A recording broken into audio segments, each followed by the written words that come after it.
Tapi seperti biasa sebelum hikam ada muqaddimah fiqhiyah dengan kitab takrib atau mukhtasar Abi Suja. Kita sudah sampai kepada qaulul musannif rahimahullah ta'ala nafa'anallahu bihi wa bi ulumihi wa bi ulumi masyayikhihi wa talamidati fitrin amin ila anqal wa sunanuha, kesunahan di dalam salat qabla ad-dukhuli, sebelum masuk salat. Fiha syai'ani, ada dua kesunahan ada di dalam salat. Ada kesunahan sebelum salat, kesunahan saat salat, kesunahan setelah salat. Kesunahan sebelum salat adalah al-adhan wal iqamatu, adzan dan iqamah.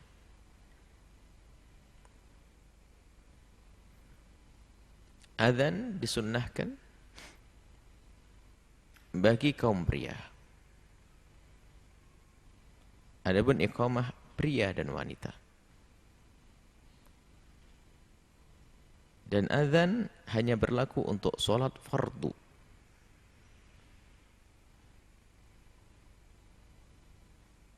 Setiap solat fardu disunahkan kita untuk adzan. Biarpun kita tidak di masjid solatnya. Ada seorang hamba yang tidak sempat pergi ke masjid, lalu dia ingin melakukan sholat di rumahnya. Biarpun sendirian, disunahkan adzan. Cuman kalau sholat sendirian jangan pasang mikrofon di rumahnya. Jadi nanti ada fikih namanya fikih adzan. Kita ada fikih adzan, insyaallah kita hadirkan dalam pertemuan khusus. Adzan ada beberapa aturan yang harus dipatuhi. Bukan sekedar suaranya bagus lalu dalam ikut lomba adzan lalu jadi tukang adzan. Harus belajar fikih adzan agar sempurna di dalam menjalankan kesunahan ini. Untuk dianggap sebagai adzan yang memenuhi syarat sunnah, yang diminta adalah harus, yang tukang adzannya adalah harus orang muslim. Yang kedua harus tamyiz dia. Anak belum tamyiz tidak dianggap adzannya. Laki-laki. Yang ketiga laki-laki. Keempat, antara kalimat-kalimatnya harus urutan, tertib. Nggak boleh acak, sesuai dengan yang datang riwayat adzan itu.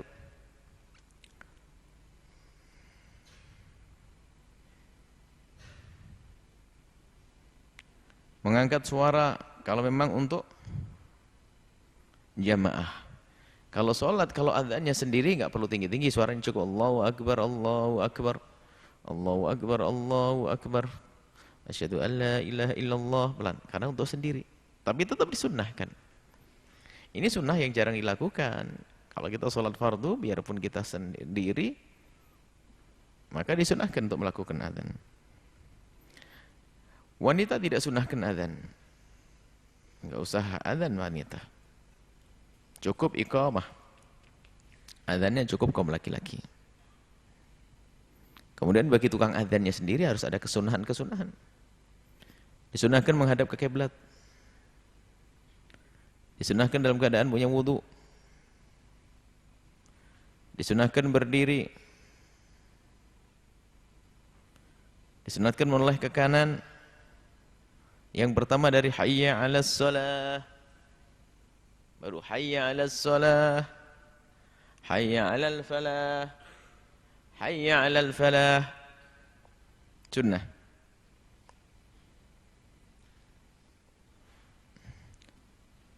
Suaranya yang tertil, kalimatnya yang tertil. Kemudian kesunahan yang lain lagi bagi yang adzan itu hendaknya ada tarjih. Jadi sebelum baca syahadat, baca syahadat dulu. Asyhadu an la ilaha illallah. Allah. Jadi sebelum membaca asyhadu an la ilallah itu membaca dulu, bersaksi dalam dirinya. Asyhadu an la ilallah. Asyhadu an la ilaha illallah. Asyhadu anna Muhammadar Rasulullah.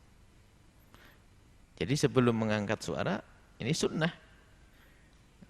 Karena itu urusannya dengan syahadah, kesaksian, hendaknya sebelum dia mengingatkan ke orang lain, dia bersaksi. Asyhadu an la ilallah, asyhadu an la ilaha illallah, asyhadu an la ilallah. Asyhadu an la ilaha illallah. Asyhadu anna Muhammadar Rasulullah. Asyhadu anna Muhammadar Rasulullah. Asyhadu anna Muhammadar Rasulullah. Asyhadu anna Muhammadar Rasulullah.